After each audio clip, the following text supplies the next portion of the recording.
to the Cinema Podcast. I'm your co-host, Hayes. And I'm Bill. And wakey, it's time for episode 47. Dun, dun, dun, dun, dun, dun. What's happening? Que pasa, senor? Well, I can't hear you over the thumping disco beat in the background. Is that why you come in delayed with your "I'm Bill"? Is that what? Because you can't hear? Was I delayed? I didn't realize Yeah, that. yeah. It wasn't Sorry. delayed. You're just late. It's like you're like I don't know, like with your finger in your ear, twirling, reading magazines or something, and not paying attention to that. We're live. We're live. Well, I'm using a VPN, so maybe there's an issue with it, but You're using a what? A what? The what? a virtual private network. Is that how you download illegal shit? That is how I BitTorrent things correct. After I got my letter from the cease and desist, I found a way around it.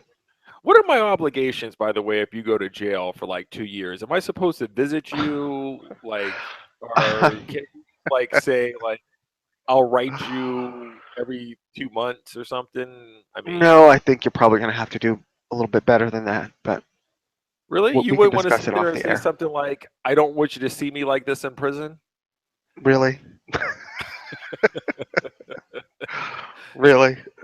I suggest whatever lawyer you get, you get a lawyer that somehow gets you. I don't know. Your lockdown should be somewhere close to me because I hate to be inconvenienced. Like I don't want to drive to West Virginia or drive to like Leavenworth. It's got to be someplace close. I'm getting the Cosby team because apparently they have their shit on lock. So We will be discussing the cause because it is a little bit TV. It's somewhat. Has the cause done anything movie related?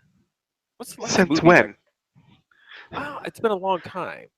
He had a reboot show that lasted about 6 weeks after the Cosby Show, and I think that's about it. No, I am He's looking legally at the blind cause. now, so I don't know if he can actually work. You know, Yeah, right. Are you buying that? That's like lawyer's trick. That's like in every mob movie that you see.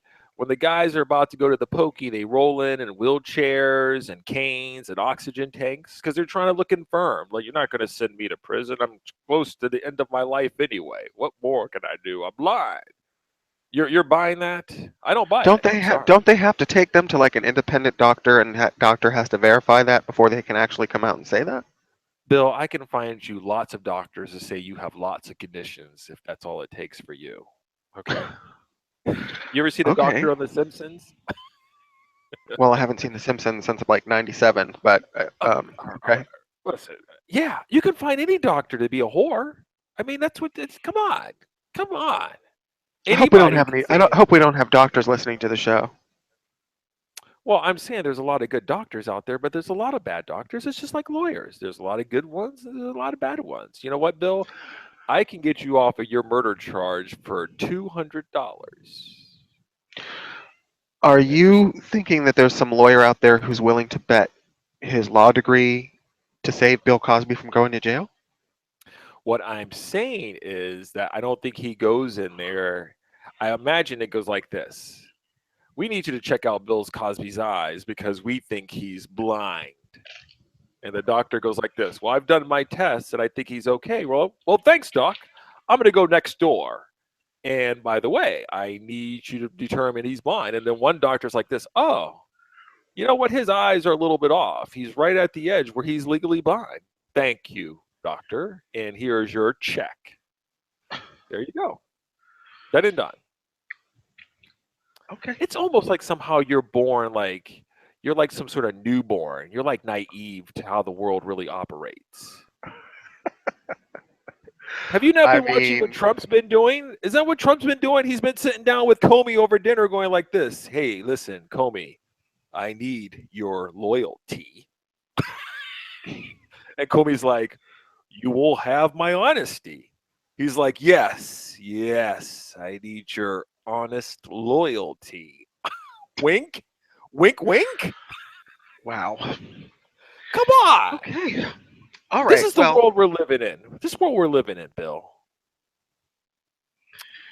Well, that's a cynical and jaded viewpoint, but okay. Okay. Well, I'm looking at Cosby's filmography here. He did a very Cosby Thanksgiving in 2013. Was that before or after he was charged with rape? Just Okay, curious. okay, it's been a lot. Ghost Dead in 1990. He was on a couple TV series, couple appearances. Touched by Angel, Little Bill. He hasn't really done a lot since 2002 in the acting department. He's retired. He's 80 years old. Yeah, he's really slowed down. It's really slowed Well, down. on screen anyway. We don't Okay. know what's been happening off screen, but apparently he's been busy. Well, in between talking about Scarlett Johansson and what she likes to do on the weekend, that's what Bill wants to talk about. But I want to talk about something more deeper than that. But hey, Oh, uh, uh-huh. we're going to be talking about Black Panther. That's come out. We're going to do a little The Twin trailer. Peaks. Yeah. We're going to talk a little bit of Cosby. It just might be a black centric show. How you feel about that, Bill? I feel like the material will dictate what the show is. So if it is black centric, then we've got some things to discuss. Okay. Do we really want to discuss how you're doing this weekend or how you're feeling today, or you just want to jump into it? We'll just jump into it.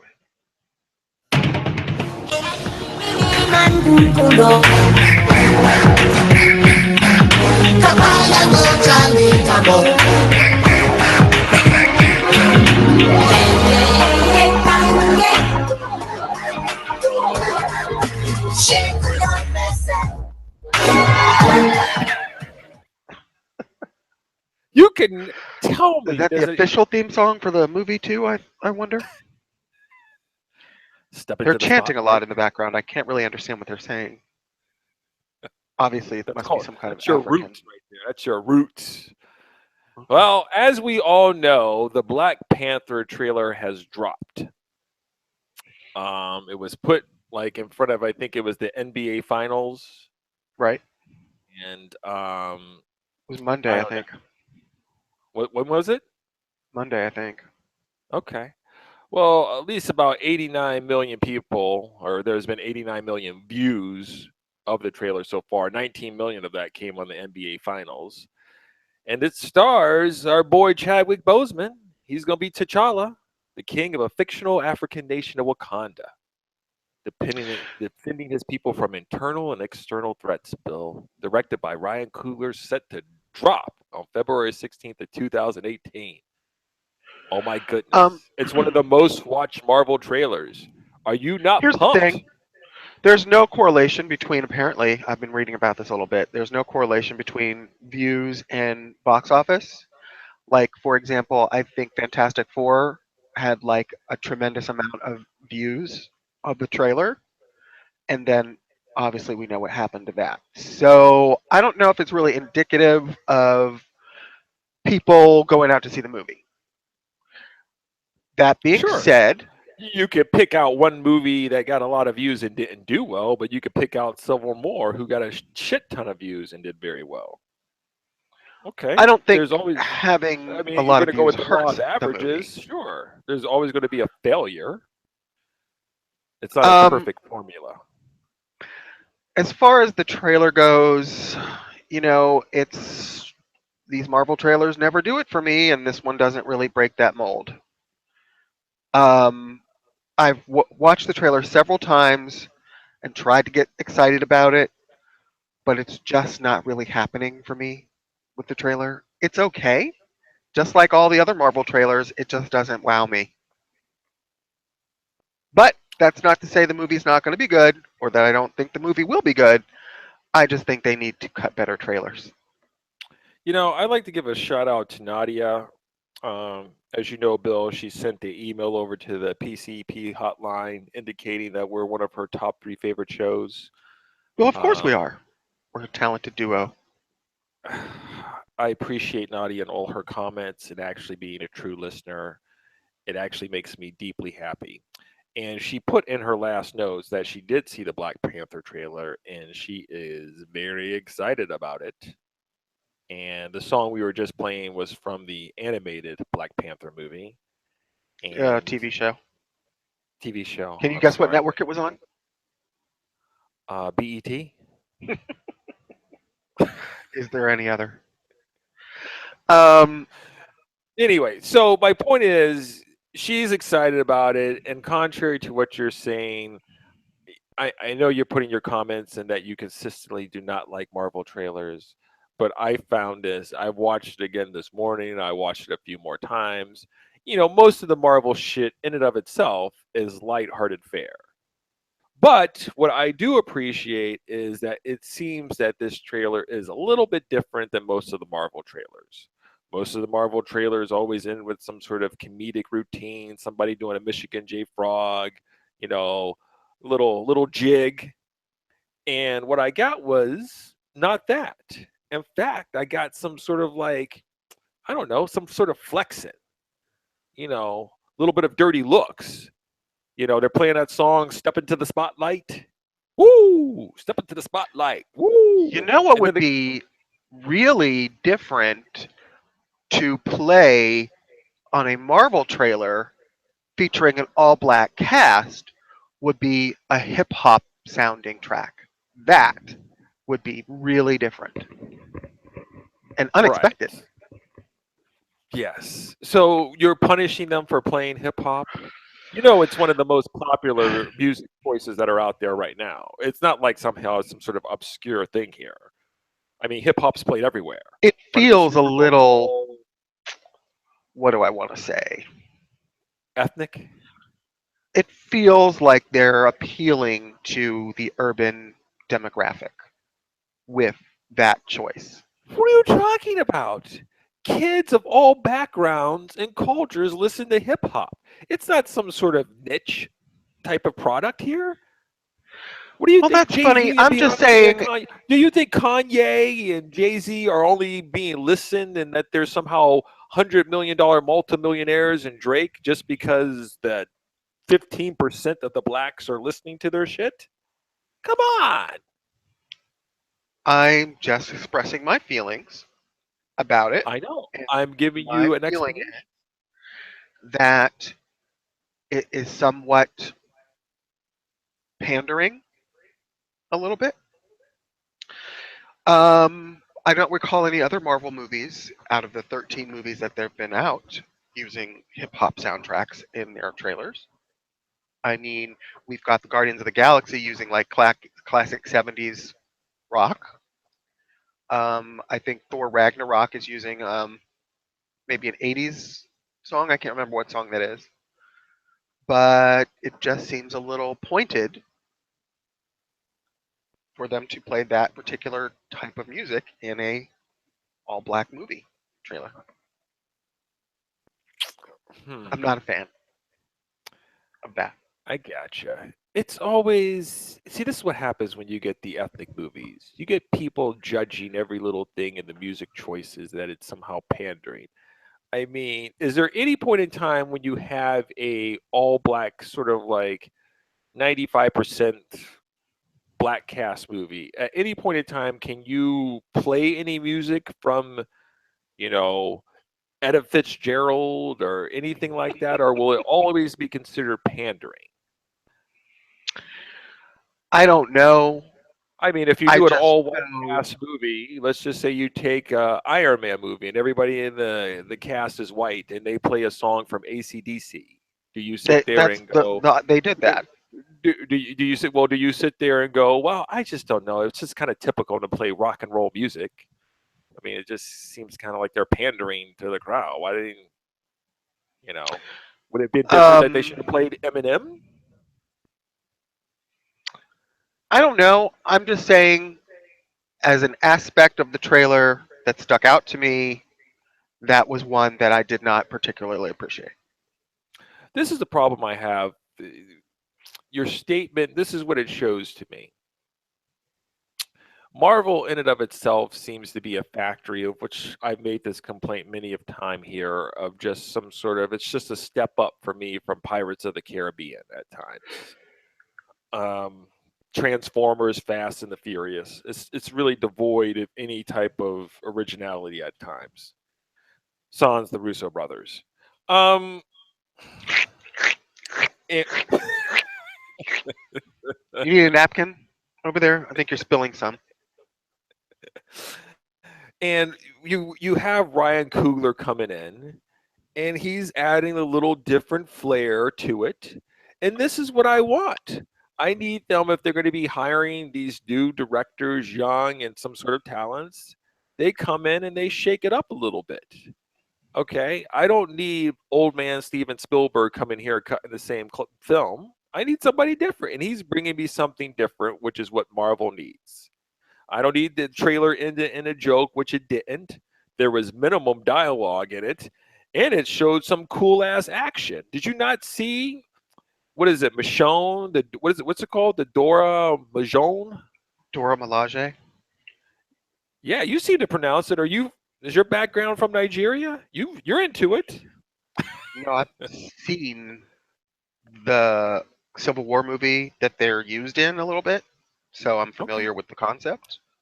Anyway, those women look just badass. You've got this scene.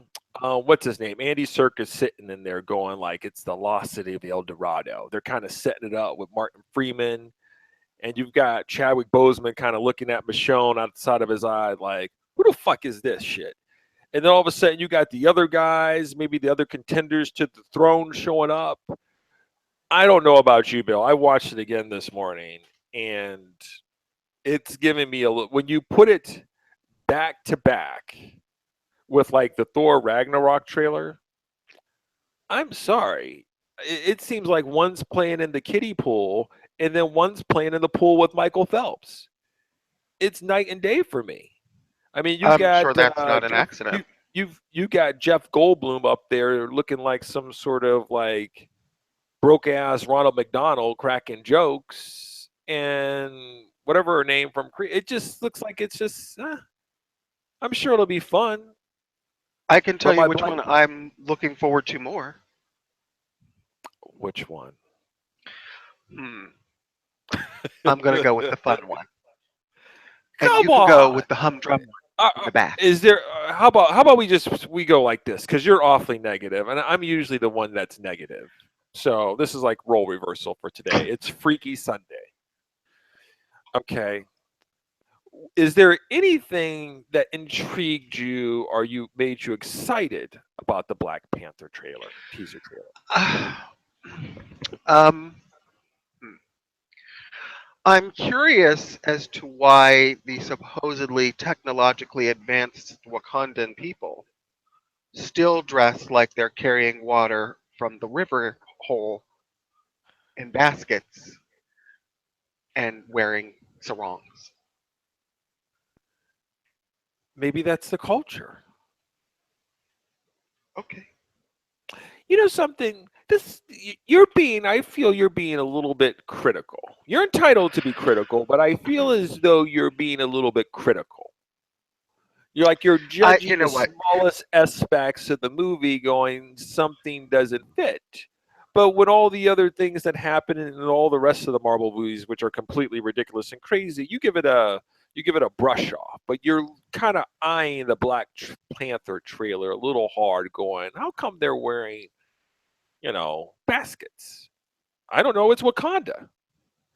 I was kind of curious as why does Odin in Thor Ragnarok look like he's wearing some gold tinfoil over his eye?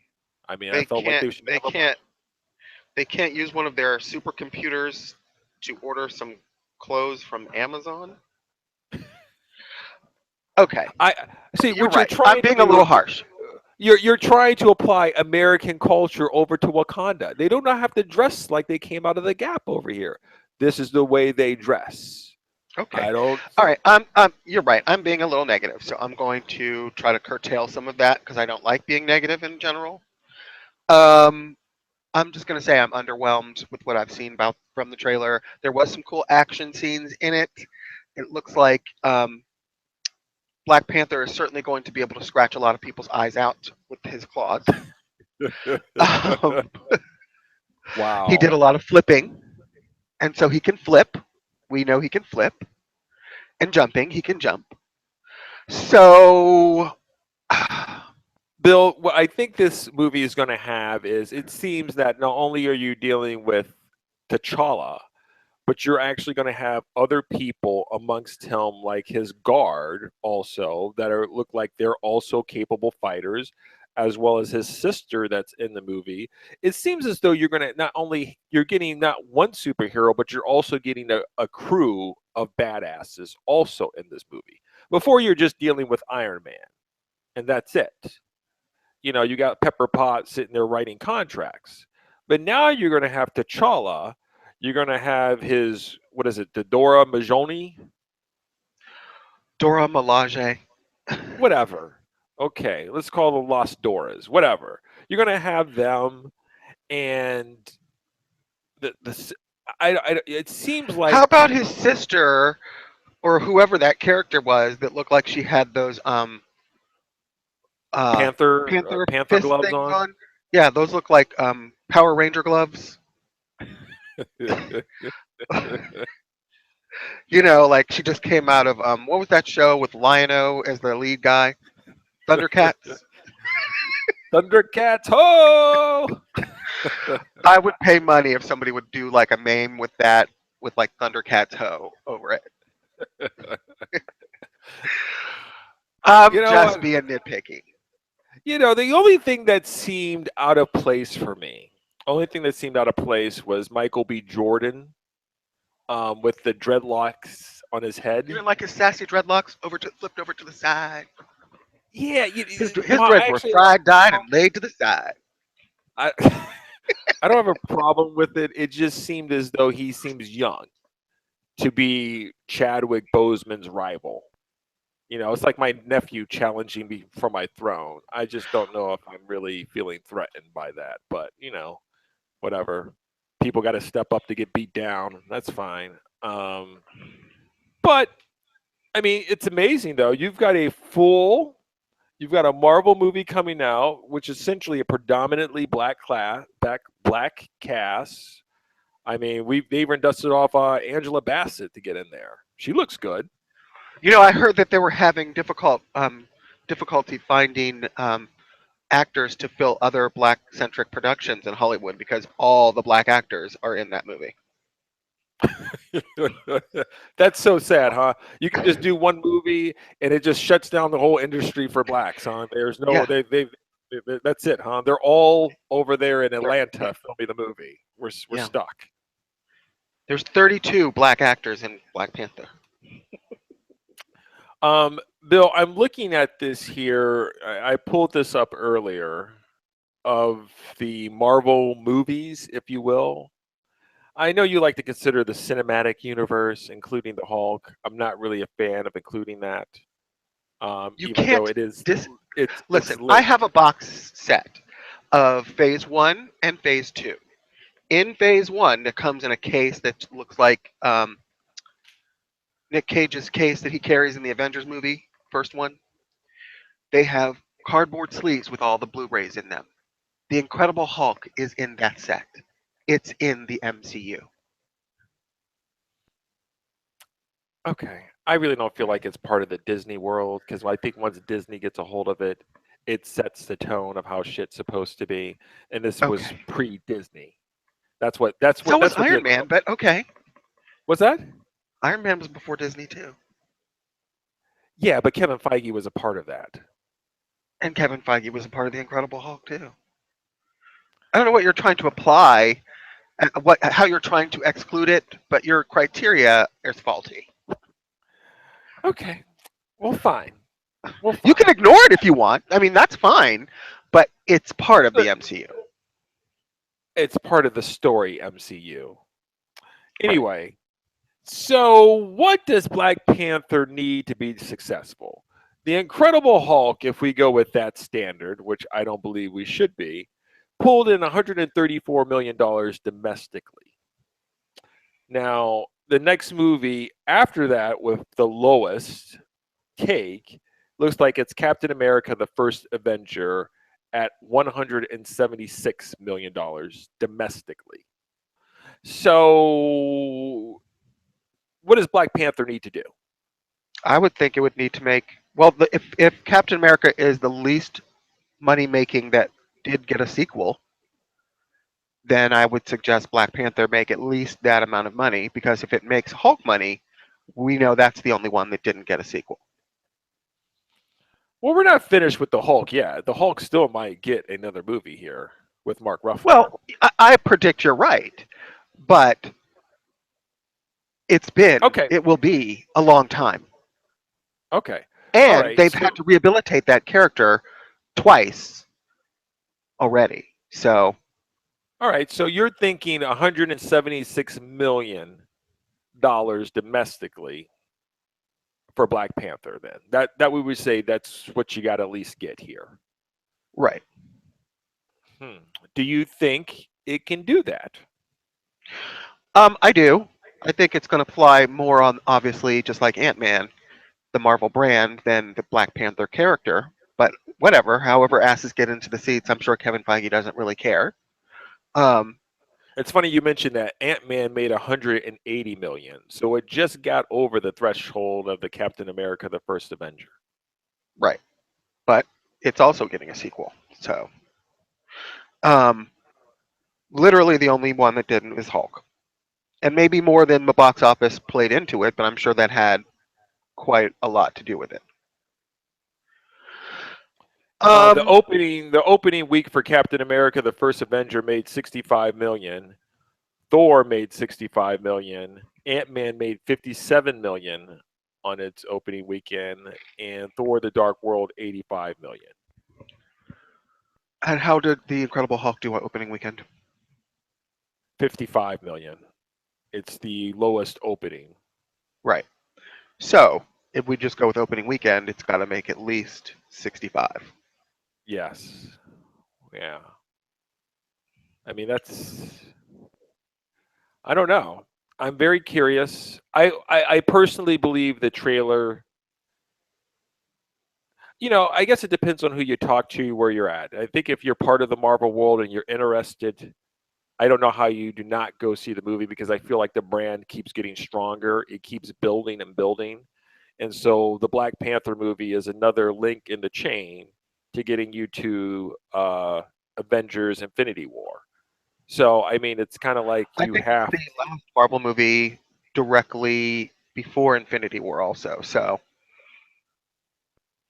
it helps. It's bookend. yeah, You kind of, which is, I mean, it's part of the thing. You have to if you're involved.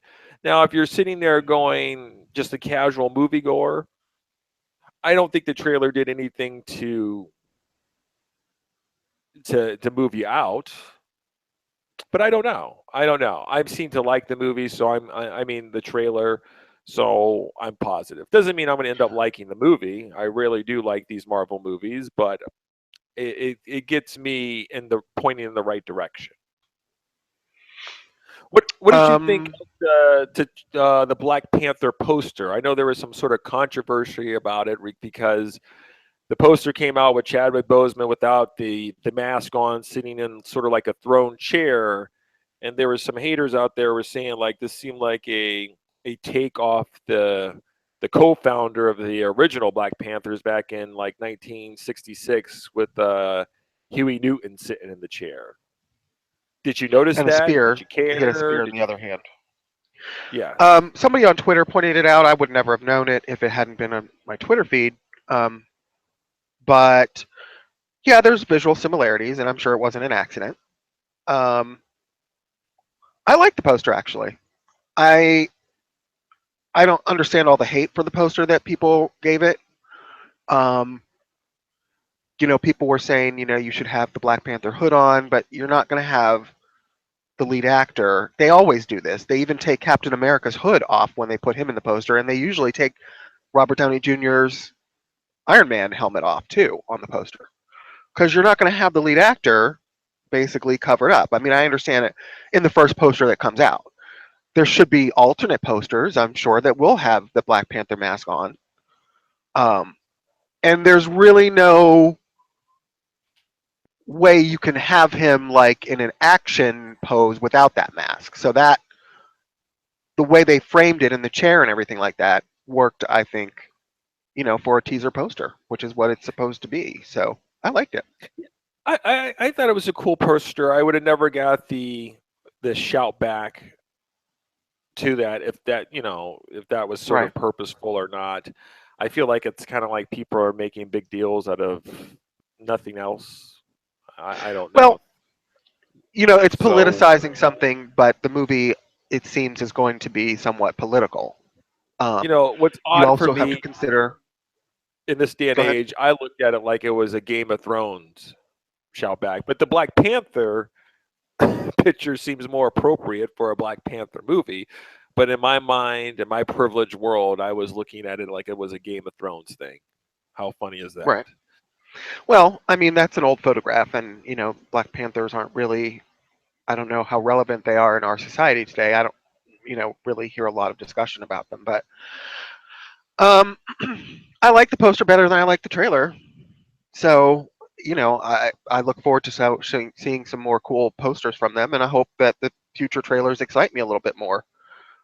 Um, You know what I I look just forward to when the movie comes out in February of 2018 and you come up? That's like 6 months from now. Yeah. Yeah. What I'm looking forward to is that you're going to have the Black Panther figurine in your vehicle. You're going to be wearing your Black Panther outfit. You're going to have your Black Panther sheets. And you're going to have the Black Panther soundtrack.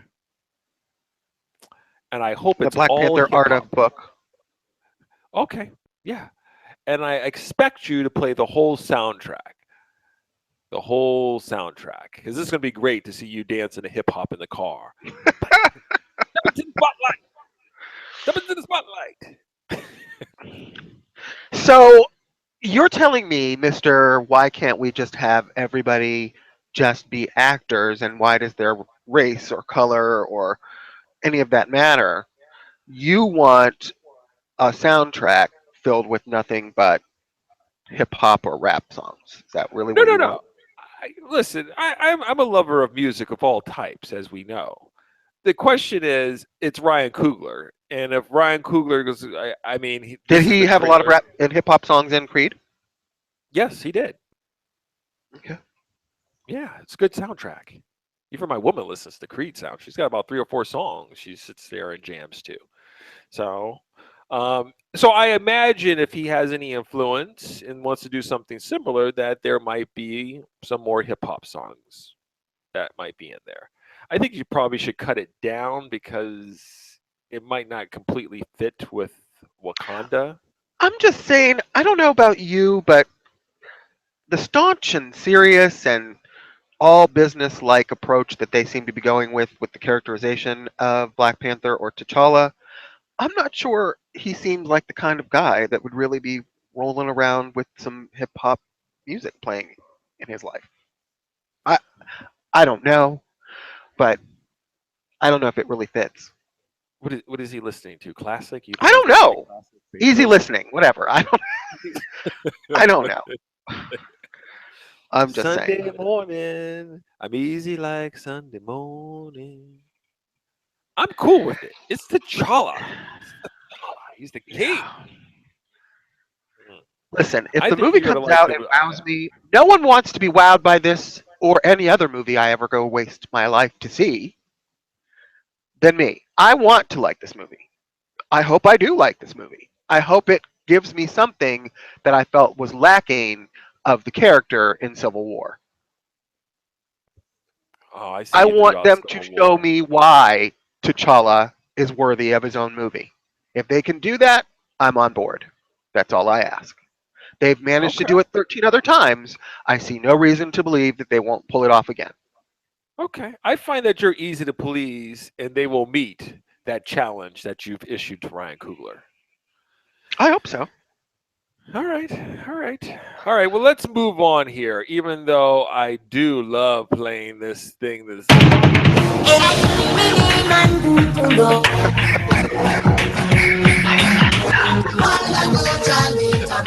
Did, did, Black did we Panther. ever Black finish Panther. watch? Did we ever finish watching that No, animated you TV were show? you were not pleased with the rudimentary animation style, and so we did not. Oh yes, it was almost like, you know what? Let's do a Black Panther thing because it seems like it might be popular with the masses, but we don't want to spend a lot of money. Like let's just say $100. Can we just do like a flip book? And can we do It that? was And they're like, yeah, we BET. could do a flip book. Be happy it wasn't, pencil sketching. The only thing they can spend money on over there is, insulting comedies. There was some other animated show I saw too, Bill, where they did the same type of sketching and presentation of the material, and it's just unwatchable. It's unwatchable. It's a very good story, but it just makes it just not visually pleasing.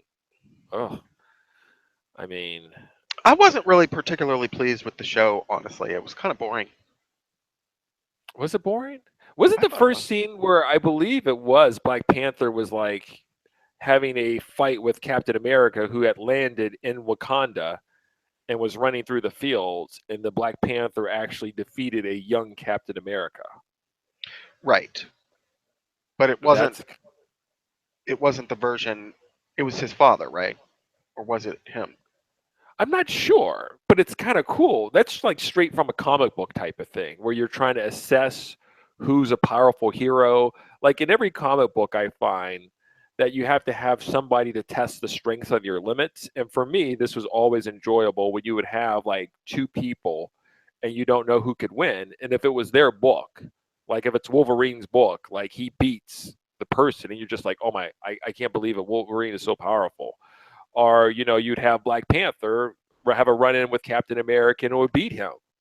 And so you would hear these stories trend through, like Black Panther could beat Captain America. There was this fight back in '82 where they fought, and then in the Captain America book, you would have him defeating like the Hulk or something else like that to show you that Captain America could beat the Hulk in certain situations. It's always kind of cool, and I appreciate it it seemed like it was ripped straight from a comic book, that opening for the movie. I mean, for the TV TV show. show. Yeah, I'm confused about how this thing works, and maybe I'm sure the movie will clear this up for me. But I thought the Black Panther was also the king, in that it was like a mantle passed on from king to king to king. So, but Black Panther's already Black Panther before his father dies in Civil War. So, wouldn't his father have been the Black Panther?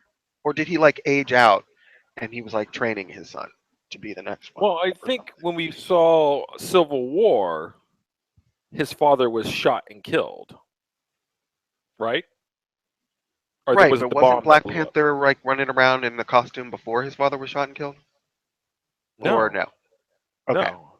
It was the Okay, so introduction, and then the bomb blew up, and then the next thing you know, you have him going, "I'm going to go avenge my father," and then he's running around in the costume. So, in theory, that's the I first guess time he's been Black Panther, is we're supposed to assume. that's arguably, I would say yes, if you're following the mythos from the books, I believe. So who was Black Panther before he put that costume on and his father died? His father? Yeah, it's Well, passed on he seemed a you little know, old to be running around in that costume. I bet you right now there's some sort of comic book geek listening to us going, "That's some bullshit. You don't know what the fuck you're talking about."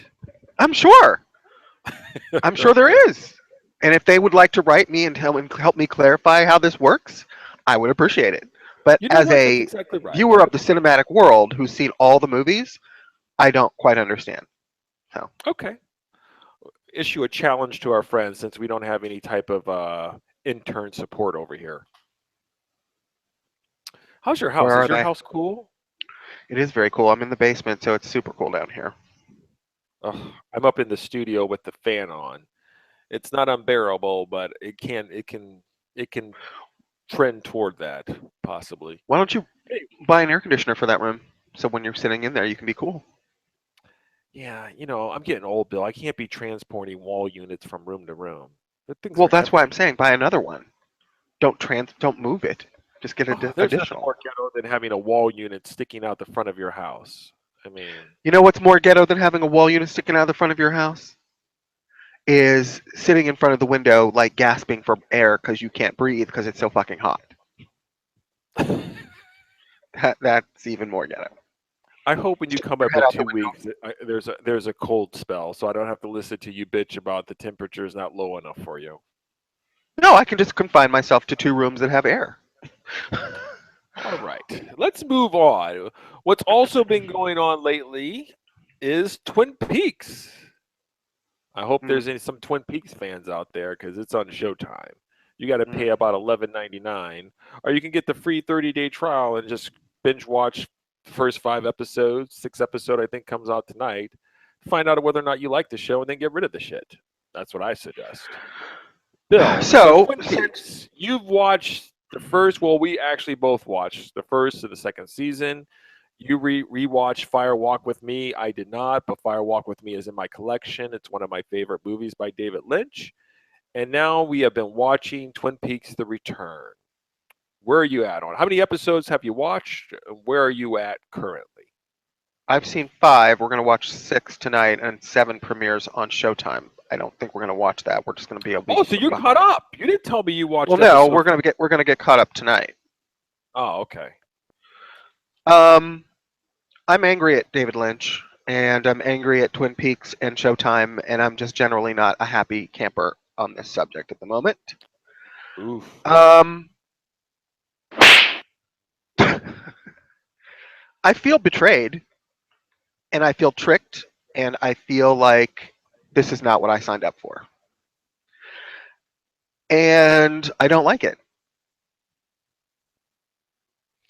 What don't you like about it? What is Twin Peaks: The Return doing? What is it not doing that you expect it to be? It's all over the fucking map except the actual town of Twin Peaks. They've got storylines happening in South Dakota. They've got storylines happening in Las Vegas. They've got storylines happening in New York.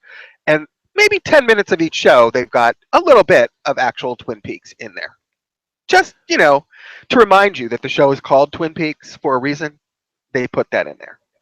And I Um, actually think the that, 3 minutes of your 10 minutes is the band that plays at the end of each episode. yes, exactly. In the Bang Bang Bar, which the only reason we're in the Bang Bang Bar is apparently to hear a live performance. That must be the richest dive bar in the tri-state area because they've got all these hot popular bands in this shithole dinky rink town, and they devote 3 minutes of their 55-minute show every week to just playing the band as it closes the show. That's a problem. The problem of Dougie is an issue now because we've got Cooper taking his sweet ass time getting his memory back. It's the only storyline that I actually like on the show, and even that is getting played out with me. I love Cooper as a character. I think that's the only thing that's keeping me watching this mess of a show is because I want to see his journey continue and I want to see him come back and remember who he is. But the rest of it feels like a totally different show, to be quite honest with you. It And I doesn't guess feel not in like a good way anything like for Twin you. Peaks. Say what? And not in a good way for you in No, terms not of in a good way at all. I don't recognize what they're doing, and I've watched almost I've watched every episode they've made, and even the season 2 episodes I prefer over what this is, and it's just frustrating. It's frustrating to wait a week and then get basically no advancement of the story. They bounce around so much in so many different locations. We still haven't gotten back to the guy who killed that woman in the hotel, the school teacher. That was from episode 2. There's been no mention of them in 5 episodes, 4 episodes, whatever. It's like dropped storyline threads. Uh, where the fuck is Audrey? We're in episode 6 and there's still no Audrey. There's barely any of the original cast. Dr. Jacoby spends 10 minutes ranting on some political radio podcast or something. and then you have Nadine Hurley sitting there listening to him. I mean, they're like prancing these original cast members out just to say, guess what? We're still in this town with these people. But she didn't even have any dialogue, Nadine. We barely see Shelley and Norma and Ed. I'm just over it. You, I'm over it. I can't really disagree with a lot what you're saying because I'm experiencing some frustration, and there's certain storylines I do want to see. Like I want to see what happens with Cooper. I want to see how that gets resolved with Bob, the evil spirit, the doppelgangers. I want to see that. But amongst that treasure is just a lot of trash. And there's a lot to try to figure out. And the part is, I'm not really interested in figuring out. Normally, like sometimes I'll read the detailed synopsis of like episodes because I want to fully understand and I want to be a part of it. But at some points in time, I don't care. And I'm at the point of episode 5 and about to watch of 6 where I don't care about a lot of things that are happening because you have these wide swath of scenes where somebody will be drinking coffee for 5 minutes and looking at the cup and then staring at the wall, then looking at the cup. And then I get the band playing at the Bang Bang Bar, and then the episode is over. And I go, I feel like I'm wasting my time. And I understand that there's supposed to be, with Lynch, there's maybe this idea that every scene is just a small component in a big picture, and there's a mystery that's wrapped up in there, and it's indicative of something else. But I just don't have the time to go back and figure out all these things because it's not so simple on its face. It's very obscure. You may have to watch it four more times. You may have to go back and cross reference with something that happened in season 2 or the Diary or Fire Walk with Me. There's a lot to reference in this, Bill, and it's a little bit overwhelming. And I don't know if I should have to buy a book for like $29.95 to figure out what I just watched. Um, there's a I lot of I things. I There's a lot of feel things like that are frustrating. There's some cool things that happen. Um, but you're I right. honestly feel like this is the same way I used to feel about Ryan Murphy's American Horror Story, which I only gave one episode and then quit watching. But it's starting to feel that same way where it feels like they're just throwing shit against a wall to see what sticks. It feels like they're just doing weird just to be weird.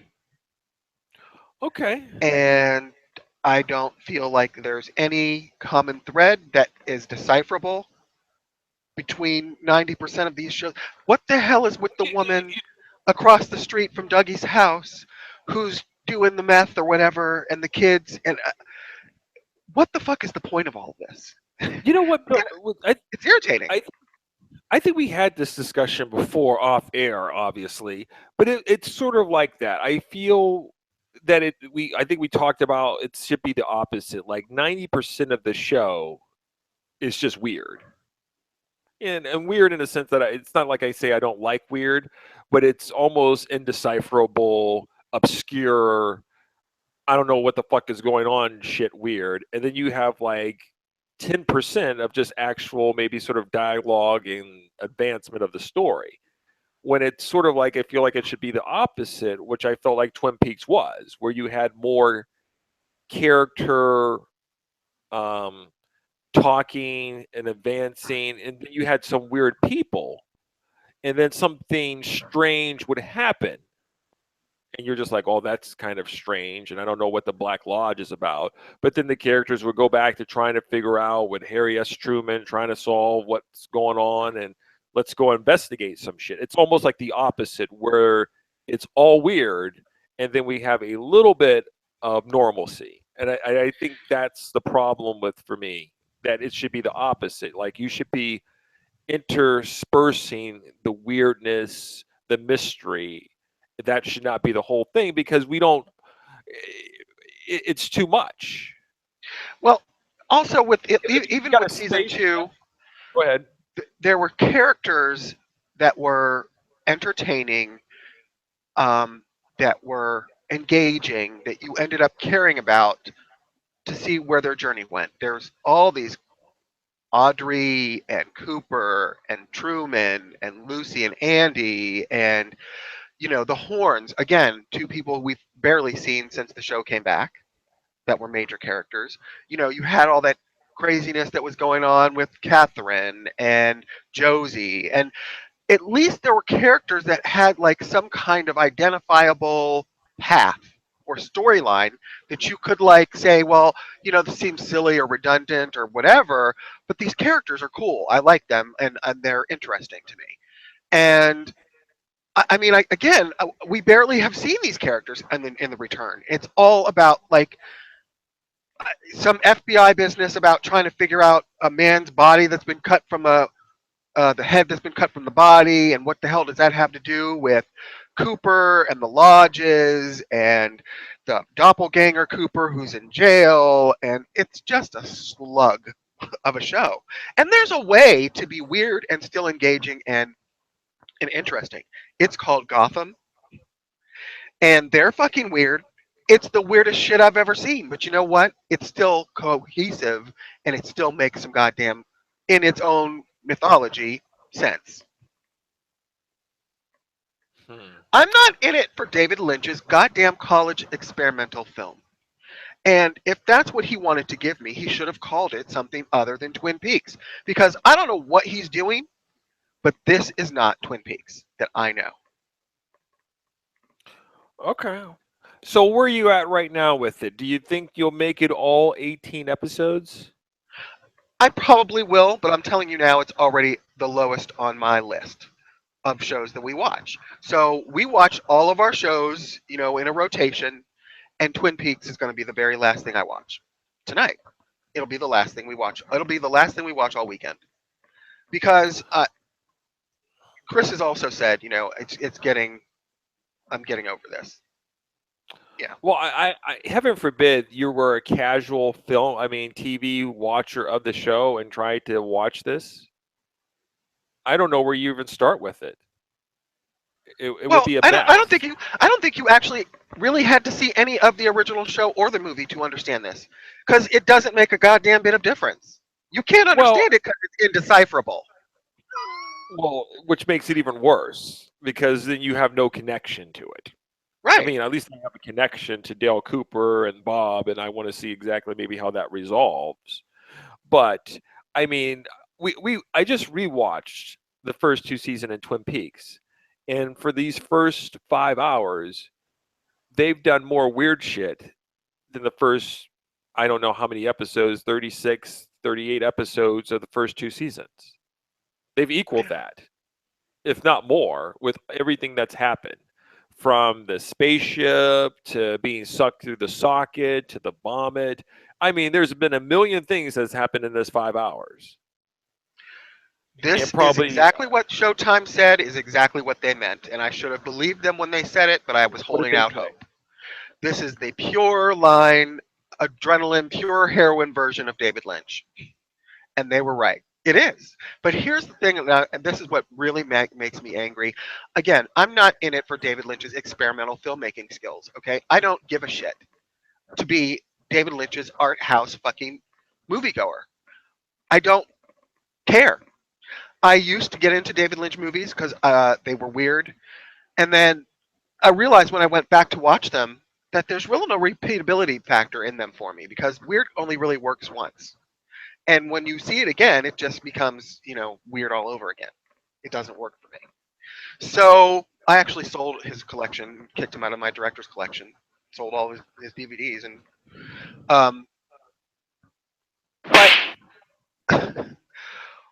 when you're a filmmaker or a TV person who is, the very essence of what you're doing requires it to be accessible to a wide range of people, because the whole reason that Showtime got back into bed with David Lynch was because of Twin Peaks' reputation and his reputation as a filmmaker.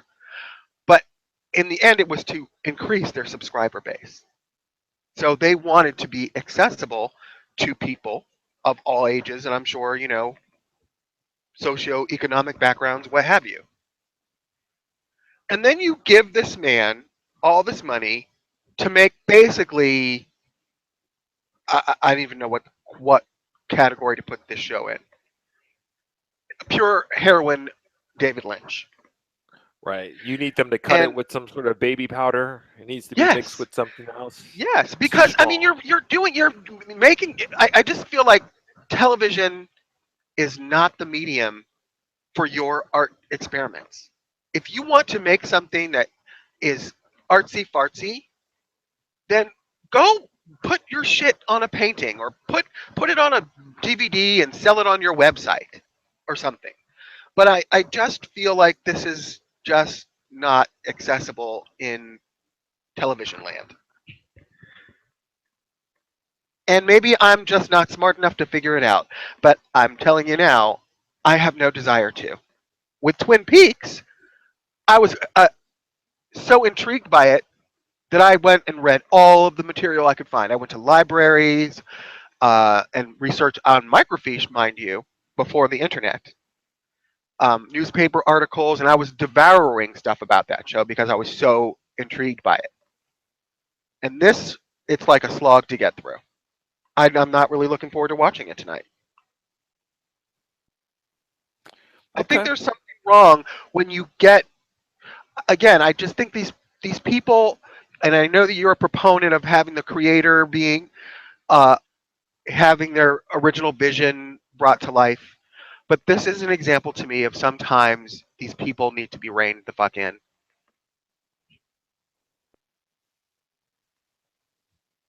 Well, I'm in it to win it. All the way to the bitter end. Showtime will at least get another $25 from me for the next couple months here. I don't anticipate turning away, but I do have to admit that I'm playing on my tablet at some points in time during these episodes because I'm kind of bored. And um, it's not as bad as American Gods, which I gave up after 2 episodes. Right. Which that was a bit of a train wreck. Twin Peaks hasn't reached that for me, and I think probably because I have some history with it. Um, but by comparison, yeah, American Gods must be really bad for me. The only Anyway, thing Bill. holding me to this show is thank God for Kyle MacLachlan. He is doing bang up work as three different characters, and he's great. He's great. He's the only thing that's holding this show together for me. Okay, maybe they need some more of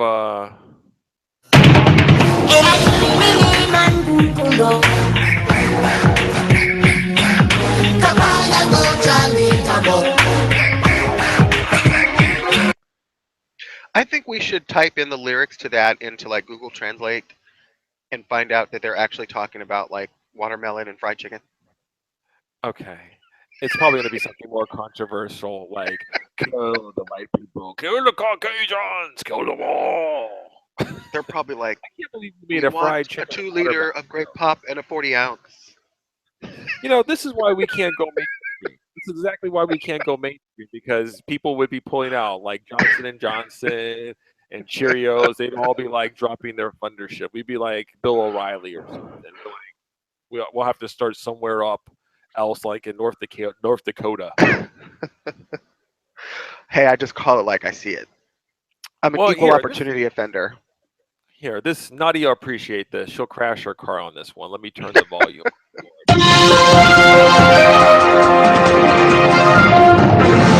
That's a classic. Thanks to Bill, we're going to be doing a audio clip for our next topic. And I guess Bill will be listening to a minute conversation that was with Amy Pascal and Kevin Feige being interviewed, confirming that the Black Cat Well, first of film. all, hold on.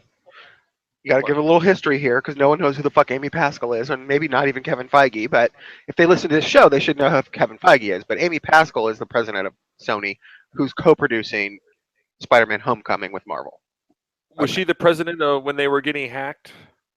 She was like, yes, a lot of her emails were hacked. Right, and she was the one that was calling people out, saying these people suck. I can't stand working with them. Is that the Right. Amy Pascal? Okay, Yes. all right. She's So constantly in a state she's of dishevelment, and she looks like she's drunk most of the time. But okay. She's drunk on power, or she just looked drunk. I don't know. Maybe she's had a little sip or two before this interview because she slurs her words a little bit.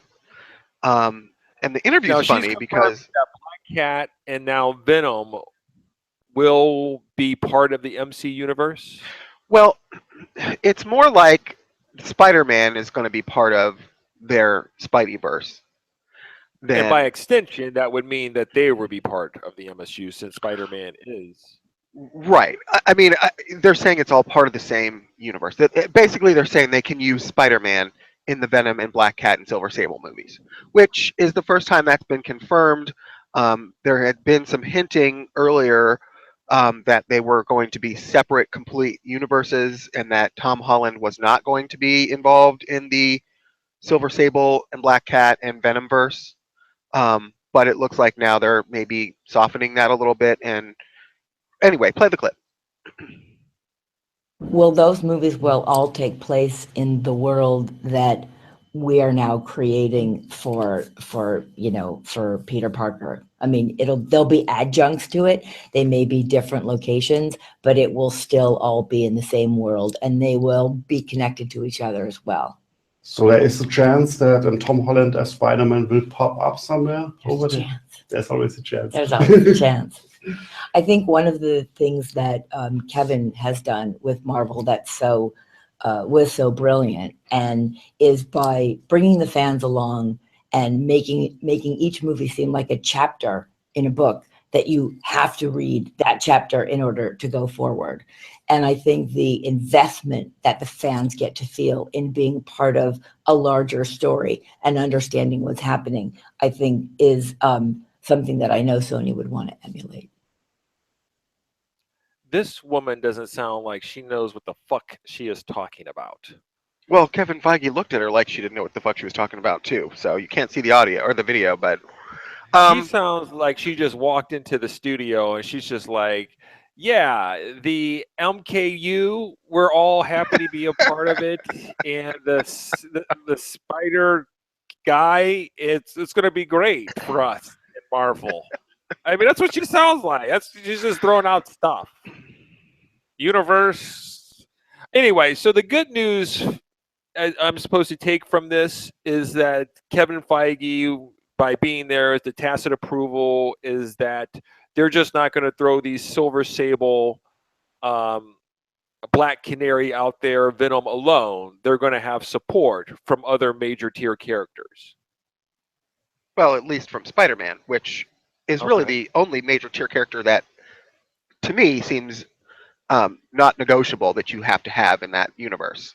So Bill, this is kind of weird. It's weird for me because right now we have Robert Downey Jr. taking the front seat, if you will, helping out Spider-Man with this movie, which is smart. It's smart. it is But smart now because at least they know their concept is a little played out. yes. So if they're using that, because you know what, I think you've quoted me the numbers that it seems like each Spider-Man seems to make less money than the previous one. Right. And maybe the concept is played out. So why would I think that Spider-Man could hold up Silver Sable and the Black Cat? Well, mean, what you certainly know is that without Spider-Man, there's really no reason to see Black Cat or Venom. So it's not right. going to hurt them to have him Okay. in their universe. Now, I think they're also counting on Tom Holland becoming a hugely popular Spider-Man. And we know that Marvel intends to make a trilogy now of Spider-Man Homecoming movies. So Marvel does have long-term big plans for the character. Kevin Feige has come out and said Spider-Man is basically the gold standard of Marvel superheroes. He's their most important character. So they're jockeying for control of pretty big intellectual property, and to see them sort of navigate this is interesting. But you know, if you could see the video, you could see that Kevin Feige doesn't really seem to. He looks like he wants to slap a muzzle on Amy Pascal. Like maybe they had secret plans, or maybe these plans were unknown to him until she bursted out with it. I don't know, but I would expect a follow-up interview from Kevin Feige denying any of this within the next couple of days. Okay. All right. Well, I mean, wouldn't you want to be a part of the Marvel train? Well, sure. Sony's not stupid. That's why they gave them the rights to the character back, so that they could ride that train. It's only going up. All right. Well, very, very interesting. You've been watching the Spider-Man movies from Sam Raimi to Mark Webb. Have you caught up with Amazing Spider-Man 2? I am not. I watched about an hour and a half last night of Amazing Spider-Man 1, so then I got to finish that and then do Amazing Spider-Man 2. So far, of the original Sam Raimi movies, Spider-Man 3 still stands out to me as my favorite. And I was curious to see how that would land, because it's been a while, like 3 or 4 years since I've seen all of them. But watching them back to back, Spider-Man 1 is probably second, and I'm not the biggest fan of Spider-Man 2. And that all stands, it's always been true, and it still stands on rewatch. Is Spider-Man 3 the part where Tobey Maguire is walking down the street and they're going, "You can tell by the way I use my walk, I'm a Yes. women's man." I love Is that that, scene. I is that still where love he's that dancing scene. while all the women are looking at him and he's... Yes. I still love that scene. And, you know, Okay. as somebody who is a Sam Raimi fan, that's a very Sam Raimi scene. That's something straight out of Evil Dead, or I'm sorry. what was That's not on the Evil Army Dead. of Darkness. Thank you. Can't you say you disrespectful little cur, you, out of the It Army is straight out of Darkness. Evil Dead, or Evil Dead 2 and Army of Darkness. There's a lot of comedy in Evil Dead 2 and a lot of comedy in Army of Darkness. And that is You're a right. Sam Raimi kind of thing. Yes. Where was the comedy at in Evil Dead? Well, Evil Dead 1, first of all, was made on a shoestring budget for like $10, and they were probably just trying to get, you know, the makeup to stay on. But Evil Dead 2 amped up the whole comedy with the whole chainsaw for a hand. Yeah, okay, that's fair enough. I guess So- you're saying I need to accept Sam Raimi because he's a comedian at heart, and this is consistent with him. And so if you like, No, some I'm of not his saying you have to stuff, accept it. then I'm you just should saying it's not accept- some you kind should of. accept Tobey Maguire walking down the street dancing to the Bee Gees as being. I'm not this saying is- you have to accept it. I'm just saying it's a Sam Raimi signature, is adding outrageous comedy to his movies, and so Yes. it's not like he had a brain fart and totally went off the rails when he did it in this movie. That's all I'm saying. This is why we have the movies that we have. This is why we have Brie Larson coming out with Captain Marvel, talking about it's going to be the funniest movie that you'll see, and action packed. This is why we're at where we're at. And I like Comedy. where we're at, by the way. By the way, I'm a fan of where we're at. I can't. Speaking of that, here we're gonna do 1 minute takes here, because speaking of just ridiculous, we might as well just get into Joel Schumacher here. I didn't give you these ahead of time, Oh, but good. Joel Schumacher has come out. We all know he was the director of, what was it, Batman and Robin and Batman Forever.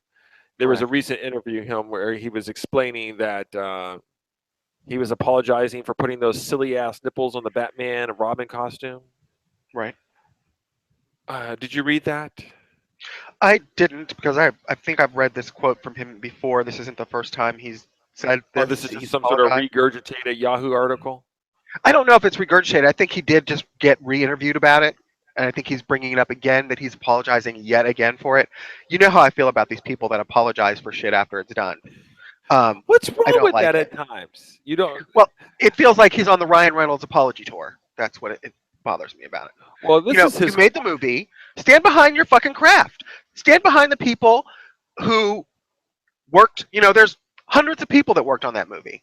Okay, stand behind the people who did craft services and costuming and a million things that had to get done to get that movie made. Don't go out and say, "Ah, I fucked up." It's out there. You did it. Stand behind your work. How do Because you people how, don't like it doesn't mean anything. how do you reconcile that with like George Lucas, who sit there and change scenes from the original movie in like Star Wars? Oh, you have every right to change the scene, but you didn't hear George Lucas go, "I hate that movie. I don't like the special effects that were at the time that seemed to be dated or difficult for me to accomplish, and I can do this better and improve my work." By the way, that doesn't erase the originals that were still available. That just created an alternate cut um, that he prefers. Um, so I don't have a problem with that. I have a Did you have a problem. Did you have a problem with the nipples on the Batman costume? I did not. I'm a homosexual, and I like seeing nipples on men. Oh, okay. I mean, you asked. I can't even go further with you because I feel like you're just not like a real person when you say stuff like that. I can't. Really, I would have preferred them to stick some kind of I don't. nipple It's, clamp or it's hoop or something in we're there. PG-13, Bill. We're PG-13. And I also felt like it was and Joel Schumacher is gay. I felt like it was a nod to his people. I did not know Dillweed Joel Schumacher is gay. Really? He directed Phantom of the Opera. It was the gayest thing ever. Yes, he's Well, gay. I'm sorry. Just Bat- because nipples on the there's a bat movie costume out are there, pretty gay. I don't assume that the person is gay because they direct some sort of musical. I mean, heaven forbid, I just take people at their merits at the time. But I did not know Joel Schumacher was gay. Yes, he's gay. This is funny now that you said that. It takes it a little, it adds a little bit more flavor to it because this is his quote. Just bear with me regarding the Batman nipples. The costume was made by Jose Fernandez, who was our brilliant lead sculptor. If you look at Batman and Robin Returns, it was the genius, Bob Ringwood, that created those suits. So by the time we got to Batman Forever, the rubber and techniques had gotten so sophisticated. If you look at when Michael Keaton appears in the first suit, you'll notice how large it is. It was brilliant, but the best they could do at the time. By the time Batman Forever came around, rubber molding had become so much more advanced. So I said, let's make it anatomically and gave photos of those Greek statutes and those incredible anatomical drawings you see in medical books. He did the nipples, and when I looked at them, I thought, that's cool. It sounds gay. I like it. It sounds gay now that I'm reading the quote now. That puts it all Jay, perspective. The scene when you have Batman turning around when he puts the costume on and there's nipples on the chest, and then he turns around and shakes his ass for a second, and you just see a close up of his ass. That didn't give you a clue. You know what? This is it. This is it. No more gay directors for superheroes. Really? Unless the superhero is gay. Bryan Singer out. Okay, Well, that's it. No more he's gay out. directors for superheroes. The gay directors have given me some of my favorite moments from superhero movies. When Hugh Jackman goes into that tank and comes busting out in his skivvies from the Weapon X treatment. Hell yeah, that's screen capped. Hells to the yeah. You know what? You can get your gay director on a superhero movie when you guys become like 50% of the American population. Till then, Wow. no more. All right, Okay. back to the next one then. Your boy Simon Kingberg, speaking of gay, is now on tap to direct the X-Men Dark Phoenix movie. Yes, and Treat dad to a round of golf at Cleveland Metro Parks this Father's Day. really. And all of the previous cast from Apocalypse pretty much has signed back on, which is also very exciting news for me because I loved, obviously I loved the new Jean and the new Scott. Isn't this my understanding that this will be the first movie that Ken Berg is directing? I mean, he's wrote a lot Yes. of the X-Men stuff Yes. and some other things. Yes. It is. But you were talking about wanting fresh blood and being over Bryan Singer, so Bryan Singer has stepped down. This is Partially, not I'm fresh sure. blood. This is still some sort of ancestral thing here. They've been working on these things. I think Kingberg is the one that gave me Apocalypse. And Apocalypse was just a train wreck in terms of the writing. And so I'm Um, supposed to have faith that he's going to do something better with him now directing it. no, you don't. But I mean, you can be, This is not fresh less blood, than Bill. This is not fresh okay. blood. As a fan of Apocalypse in general, it's not my favorite, but I don't hate it. Um, I am excited about the new characters that they introduced in Apocalypse, and I'm excited that their heavy hitters are returning. James McAvoy, Michael Fassbender, Jennifer Lawrence. I'm excited to see more of all of those characters. So, um, yeah, it feels like the First Class trilogy, Part 4. I'm good with it. Okay. I don't know if we need to be going back to the Dark Phoenix, but that train's already left the Oh, I building. don't disagree with you. I don't. I agree that Dark Phoenix has been told. I personally feel like it was told well. I don't think it is original for them to do it, but I understand the sentiment behind it because there's a huge faction of people that aren't satisfied with the Dark Phoenix storyline from X-Men: The Last Stand. They are going back to say, well, we're going to fix it. I hope it's more than the way they treated Angel and Storm in Apocalypse, though, because if there's one major disappointment with that movie for me, it's that part of the whole reason of rebooting the franchise by having Days of Future Past change the timeline was so that they could maybe go back and correct some of the things that fans complained about the originals, like that Storm was underused, and that Angel was sort of a wasted character in Last Stand. And then they went back in Apocalypse and gave them even smaller parts than they had in Last Stand, which to me was anti-productive when the whole reason of doing that was so they could fix those things. I hope that they don't do that, again, and they don't go and address, whatever it is that fans feel like wasn't part of the Dark Phoenix storyline. I hope they go and give them. I guess I'm asking for one time in my life for them to do fan service, so Hmm. people will shut the fuck up. Okay. All right. We'll see where that goes. And our third thing here is I was reading this article, I don't know, this couple weeks ago. Ridley Scott's Alien Covenant. It looks like it made domestically about $75 million. I think the article says it made actually $10 million less than Power Rangers. That's so harsh. That is kind of harsh when you put it in sort of like that. So, are we going to get our other Alien films? Are we experiencing some It sort seems of like that's a franchise? question mark now, and that's unfortunate because I did like Covenant, and I want to see this trilogy or however many movies that he had planned on making with this story come to fruition. I was on board with um, Prometheus? Prometheus, and that carried through, with Michael Fassbender primarily holding the whole thing together for me of Covenant. Now, Covenant wasn't a shocking reboot of the series. It was more of same, but it was a perfectly serviceable chapter in the Alien saga, and I did want to see more. So Do I you hope they have get any made. theories as to maybe why domestically? I know that there's a million reasons why a movie can be successful or not successful. Do you have any theories after seeing the movie?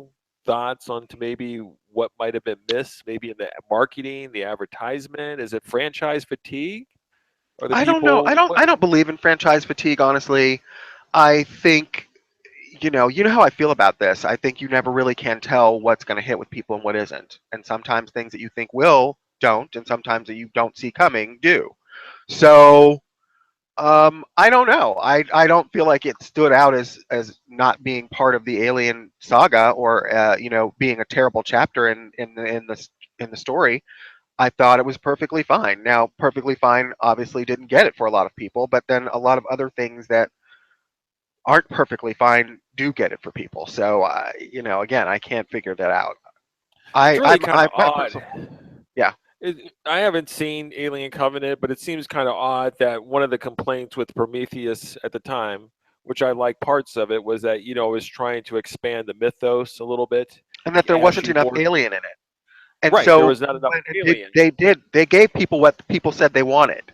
and the It doesn't whole always work. advertising campaign is you had a million aliens appearing in the damn fucking teaser, the trailers, and it still didn't work. Which is what obviously I don't know why the movie didn't make what they were hoping it probably should have made, but it's kind of interesting when you're always chasing these things of listening to the trolls. I'm making on DC of going, because you're going to do what the people ask you to do, and by this time you give it to them and they're like, we've moved on, we're interested in something else and we don't care.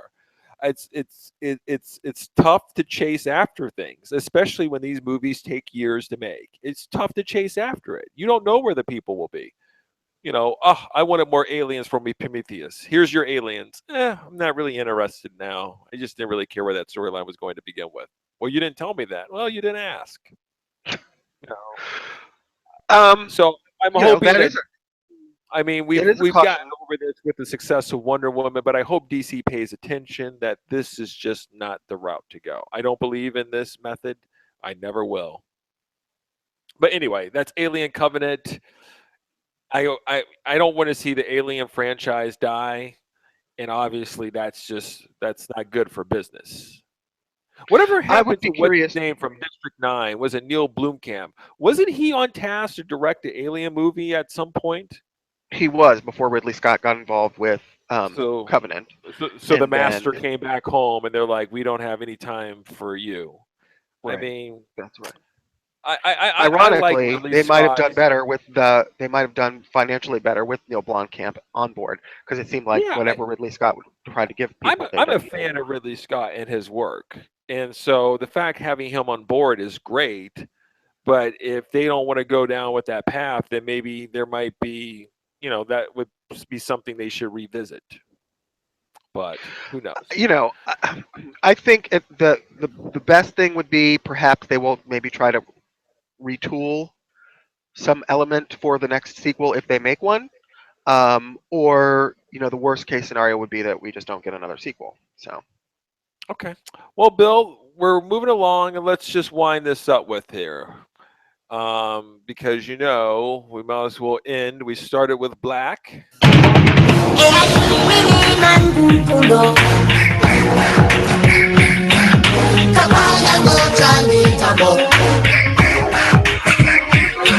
You know what? Can we get the? Did I hear them say something about Afro Sheen? I thought I heard somebody say Afro Sheen. No. Yeah. This is why we won't ever be like on BET's top podcast to listen to. Come on. So the Cosby. I kid. There was a mistrial out there, huh? So Cosby is free. Is he back out there? Yeah, I guess, unless the state decides, which I think they already announced that they're going to have another trial. So. So you're happy that the cause is free? Is it like OJ for you? You're happy that the cause? I don't know. I don't know how to. I feel conflicted about it, really. I'm he's a major creeper. He's nobody's. His reputation as Mr. Huxtable is flushed down the toilet, and there's an article on MSN that says that Hollywood, he will never be exonerated in Hollywood. No, it's over.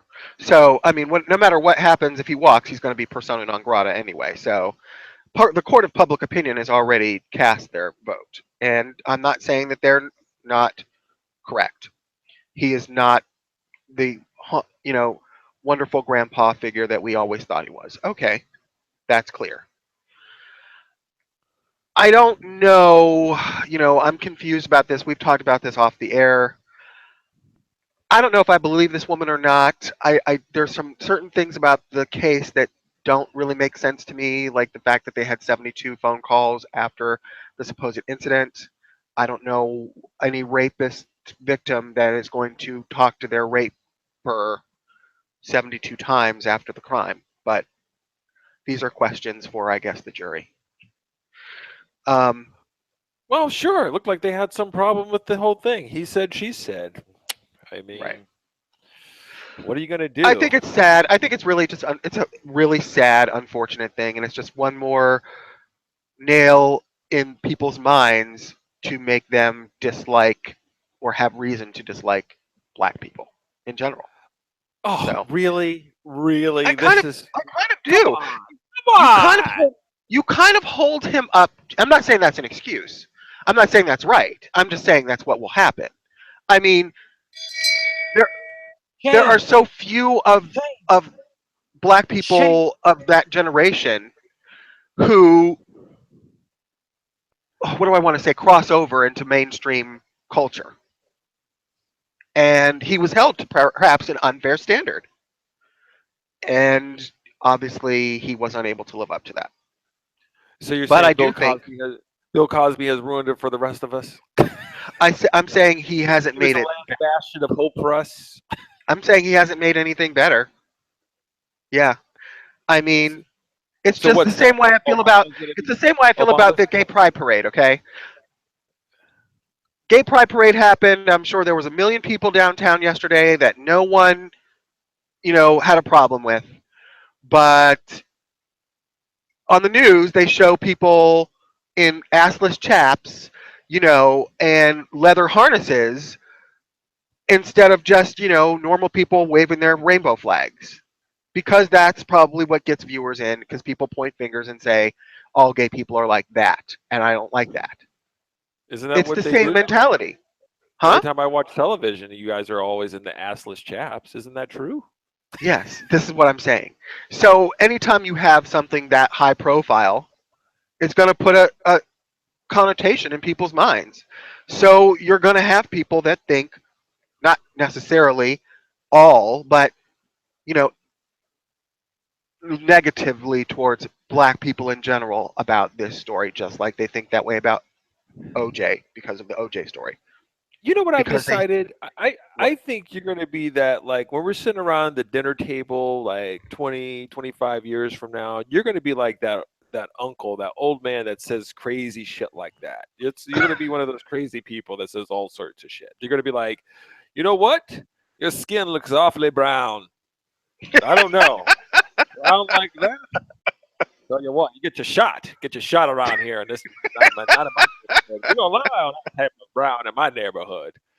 So that's what you're Really? gonna. Yes, yes. I'm like, Bill, can you please take your medication? And my sister's gonna be like, just close your ears. Just close your ears, Nathan. Tell your girlfriend to close her ears. It's Uncle Bill's just saying he's just talking. He's just talking. That's pretty funny, I actually. mean, come on. There's who doesn't like to take Quaaludes every now and then and slow down their heart and not be able to move? I mean, that's just the way they do things. I mean, that's standard behavior at dating when I was growing up. I mean, that's what we did. Anytime you get ready to go to bed with somebody, you just slip them a Mickey. What I They don't can't move. understand, I also don't. And again, this is I don't understand why Bill Cosby, who was a very attractive man in his youth, and perhaps less so in his older age, to some people. But I still think the fame factor and the fact that he is, Dr. Huxtable, would pretty much get him any extracurricular tale that he might so desire. So I don't know what the drugging, why what that was necessary, and especially particularly in his youth when he was at the height of his comedy and he had a rising star about him. There's all kinds of hangers on in Hollywood that would love to sleep with a guy that was in his place. You know what? He's a freak. Maybe he's got a little bit of that necrophilia in him. Maybe he's got that whole yeah. Maybe he likes them to lay there and dead sacks of coal or something.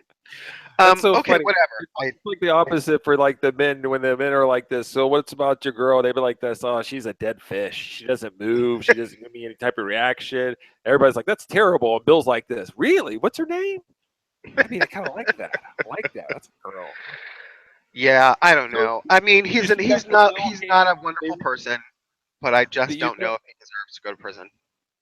You said that you saw that Camille came out and gave a statement or at least somebody read a statement from her where she eviscerated the judge, as well as the media, as well as the prosecutors. Wait, really? Why is she eviscerating these people that got her husband off? Ba-dum-bum-tsh.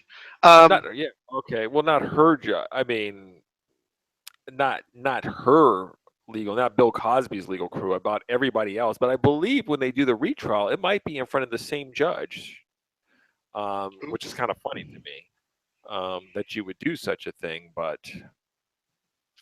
I don't know. I don't know. It's a lot of I don't know. stress. It's a lot of stress. Yeah, I heard that Bill Cosby I think his lawyer said that, he's not sure that he will survive another trial. Oh, really? Yeah. Oh. Hey, maybe should we to our soundboard? Should we add a hey hey hey hey hey hey? Hey. Yeah, that was kind of tacky. I was thought. talking to Superfan Melissa, and she was thinking about watching old episodes of Fat Albert, but she felt though maybe turning those back on, they might be a little bit, what's the word, insensitive with according to today's standards. I don't know. I mean, it definitely is a product of its time. But you could say the same thing for Good Times. I mean, Love Good Times. right, Well, but it's definitely a product of its time. It's sort of, I don't know if it would be considered politically correct by today's standards. Yeah, I miss those. I actually miss those shows back in the day. Different Strokes, Good Times, The Jeffersons. What you talking about, Willis? It's just classic. It's just classic. Fuck. Facts of Life All right, was my Bill. favorite, of course. What was yours? Facts of Life. Because I Facts of totally Life? wanted to be Tootie. Oh, really? Totally did. She got to roller skate everywhere. How is that not cool? What was her name? What was the head mistress? Edith Mrs. Garrett. Miss Garrett. With Joe and Facts of Life Blair. was also good. Blair, there Natalie. you go. Natalie. Tootie. That was a fun show too. Didn't they do a spinoff? Was there a spinoff of Facts of Life? I think there was like a movie, a reunion or something. No, there was a spinoff where Mrs. Garrett had like a shop somewhere. Yeah. Interesting. It lasted like 2 episodes. They don't make them like that anymore. No, everything's made on like single camera now. They're not multi-camera anymore. It's more like Interesting. You Are There comedy. I mean, I guess they still do. I mean, there's still some, but it's not like the in vogue thing to do anymore. Okay. All right, Bill. I think we are.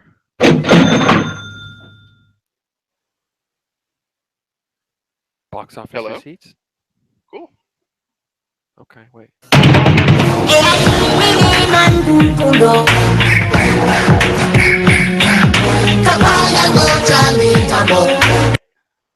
Yeah. You know what you're gonna do? You're gonna run that right into the ground. You know what? I like it because every time I turn it on, I start dancing to it. Okay. I think All we right. need like a 2 song Fine. plays per max show per show. You know what? that's what I'm trying If this is why I couldn't be a DJ, because I would just play the same song over and over again. Because I'd I be like, you know know. what? I like this song, and I just keep playing it again. And people are I like, can know. we play something else? I'd be like, this. Nope, we can't. Yeah. I know. The number one movie for the weekend of June 16th through the 18th. I'm curious. What beat Wonder Woman? It's so sad. Fucking kids. This is what happens. Parents Is and it children. Transformers? Cars 3. Yes. Oh, close to it. really? Cars 3? Oh, that's so terrible. Yeah. That is terrible. I can't believe this. Well, you know what though? Wonder Woman had a 30% drop from last week. That is minuscule compared to what these superhero movies usually do, which is usually they drop 60 or 70% sometimes.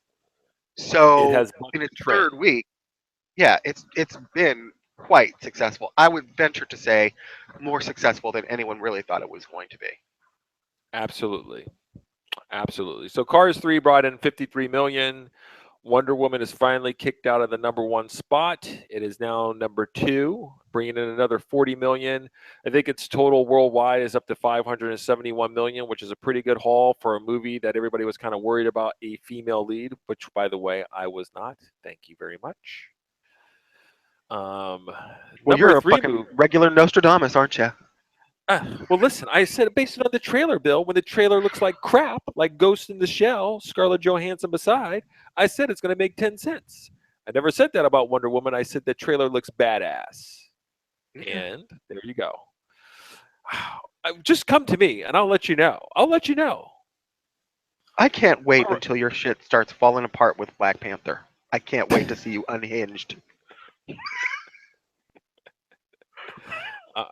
I'm going to pull the race card when it does happen. It's going to be a sad state. I'm quite sure you are. I know. All right. Number 3 movie. Interesting. All Eyes on Me. What I the guess fuck is you could that? call it the biography of Tupac. It pulled in $27 Oh, million. right. Well, that's pretty good money. Jada Pinkett certainly did not endorse the movie. Apparently, the director took a lot of liberties with the storyline of Tupac. Does Jada Pinkett Smith know Tupac? Or did she? I think they were in a movie. They did that movie like Poetic Justice, right? No, that was Janet the Jackson. Jackson girl. I think they might have dated. I don't know, Bill. I don't read TMZ as much as you do. Okay. Well, I just didn't realize that she ran in that same circle with Tupac, but okay. The blacks always run in the same circle. I mean, so All Eyes on Me. That's a pretty good haul for them. 27 million. Yeah, I mean, I guess there's still a big fan base of people that want to, Tupac still remain. He's like the, what's his name Elvis from Nirvana? Presley. No. Yeah. What's his name from Nirvana? Kurt Cobain.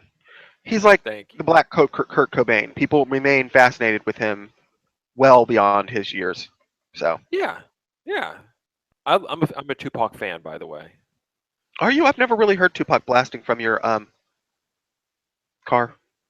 As your Yeah, I don't really blast a lot of music from my car to begin with, Bill, but I do play Tupac. There's such a thing as called headphones. Okay. And you're not supposed to use those when you're driving, right?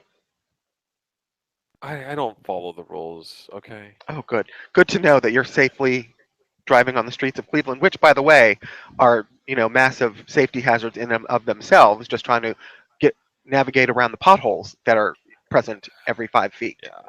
Oprah also says don't text and don't drive. Okay, whatever. Do you text and drive? I'm not going to say that because I feel like we might get some sort of hate mail about somebody being died from texting, and then I have to feel bad and then do an apology next week. So we're not going to say Well, that. it's clear from your answer that you do text and drive, and that's just ridiculous. That's Because there's a thing on your phone that allows you to speak instead of texting. I don't like using text that because form? every time I try to use that, I mumble my words or something, or I have big lips, and so every time I'm like this, call girlfriend and tell her I will be late. It goes like this: Pentagon, president, dogs. You're like that. Speaking of Fat Albert, you're like that guy on Fat Albert that wears the hat pulled down over his eyes and goes abba dooba dee ba da ba dinga ba ba dooba. Mushmouth. Mushmouth. Mushmouth. All right. The number 4 movie. Oh, this keeps falling like a rock. The Mummy. It pulled. Well, so much for the Dark Universe. Well, no. Hold on. It's at 56 million here. That's domestic. It is a total flop over here in the U.S. Okay. It made 239 million overseas. Wow. To bring its total up to 295 million. Maybe Universal can do the same thing they're going to do with the Warcraft movie and just release them overseas. So, what's supposed to be the next Dark Universe movie? Is it supposed to be Dr. Jekyll, Mr. Hyde? What's supposed to be the next one? I haven't heard anything. The Bride of Frankenstein. Wow, they're really just going to scraping the barrel with this, huh? Well, if it gets made, I mean, I don't know if this is going to continue this little storyline universe that they had planned on building after all now. I mean, I guess you're talking about a slow build to the main characters. Well, what about the Dracula, the Wolfman? I mean, They're Bride of in there, Frank. but they just had a Dracula movie, so I think they're trying to give time to separate that version away from their next version or whatever they planned on You being their know, next version of I Dracula. would argue that Dracula is like the Superman of the Dark Universe. And Sure. instead of giving me that, you're giving me, I don't know, let's say if it was the Marvel universe, you're giving me the Hawkeye. That's what Hey, Bride of it worked. Frankenstein It is. worked for Marvel Universe, right? They started with Iron Man. I don't know if I can look at like Iron Man as like low tier. I'm sorry. I know I'm, that's probably me. it is though. He had Outside his of your own little comic shop friends, no one knows or he had his did at own the comic time. book. He had his own comic book. He was a popular character. Yeah, in the '60s. Oh, okay. What's so Who was reading the Iron Man comic book before the movie came out? Really? okay. Was there even an Iron Man comic book before the movie came out? All right. Currently running I at the time? okay. All right. So what you're telling me that it's acceptable that since Marvel did it and hit with John Favreau directing Robert Downey Jr. in the role of a lifetime and fitting where a character meets real life and it fits. You're telling me that it's gonna work for the Bride of Frankenstein. Then that's what you're saying. Bride of No, I'm telling Frankenstein you is that's like Iron no, Man. I'm telling you that is probably what their plan was, which is all probably going right in the trash bin as we speak. So I don't know if they're really going to do any of it. They might push through with the Bride of Frankenstein just because maybe they've already gotten so far in development, but I don't know. It doesn't look good for them. You see that they're blaming this movie on at least the domestic failure on Tom Cruise. Like he had too much input, and this is what happened. Well, I don't know, but I personally had no, the Mummy is not, it's a low level character, like you said, to sort of build a franchise around or to start building a franchise through. Not everything happens the way it happened for Marvel people. That's just not how it goes every time. Okay, you know what? You're speaking truth to power right there in the meeting. You're like this. Just because Marvel did it doesn't mean we can replicate it. Let's think about this. Right. Well, The this is fifth going to movie. be DC's lesson to learn as well as Sony's. Okay. The fifth movie is 47 meters down. It pulled in 11 million. Oh It's my a little God, bit of a that's thriller. terrible. Yeah, but my husband wants to see that, and I think we're going to go probably see it Tuesday because he's fascinated with shark movies. So I had never heard of it before, like a week ago, though, and I think maybe that has something to do with it because the trailer actually did look good when I saw it, but I Yes. had never heard a word about it. It looks entertaining. It doesn't. I mean, I saw the trailer and I was like, "Oh yeah, I'll be happy to rent this." Um, so I actually think $11 million is good for it because it's not like they I put a ton mean, in I don't know how much it advertising. cost, but I don't think I, any movie opening at number 5 is ever considered a hit. I don't know that that's a hit. okay. Well, then the Rough Night movie, I think that stars Scarlett Johansson and Kate McKinnon. That's number 6. No, actually, that's number Oh, 7. So that pulled in ooh, 8 million. that's horrible. That's oh my God, really? Yeah. Scarlett Johansson, welcome to Ghost in the Shell and now Rough Night with They're Kate really McKinnon. her. You know what? I would not look for that Black Widow movie anytime soon because they're going to start saying it's her fault. See, that's so, you know how I feel about that. That's so old thinking. I mean, if the people don't want to see the movie, it's not per se Scarlett Johansson. They just don't like the vehicle. If they give me a I black, understand, okay, but that thinking is old school. But that is the thinking still, I regardless of got you. how they get there. This is where they're going to go.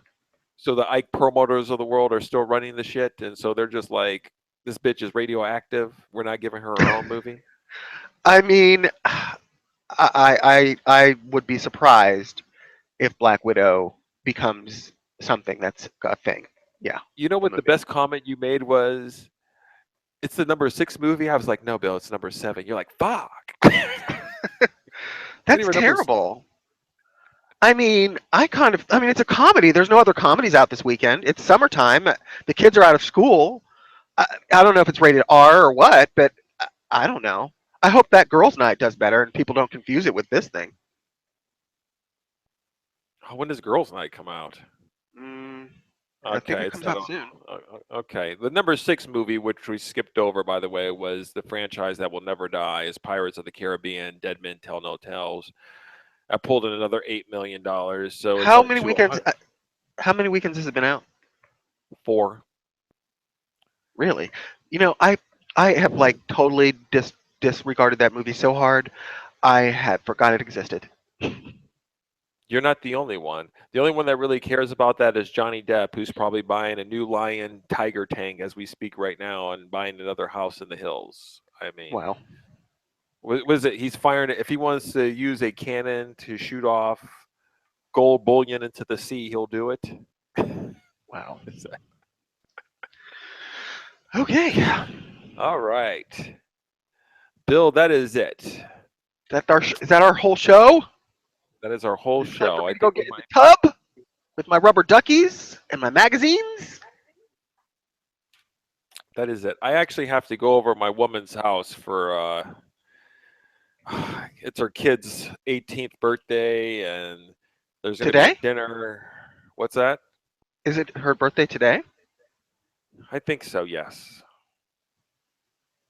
You might want to make sure on that. It's today. I got a card.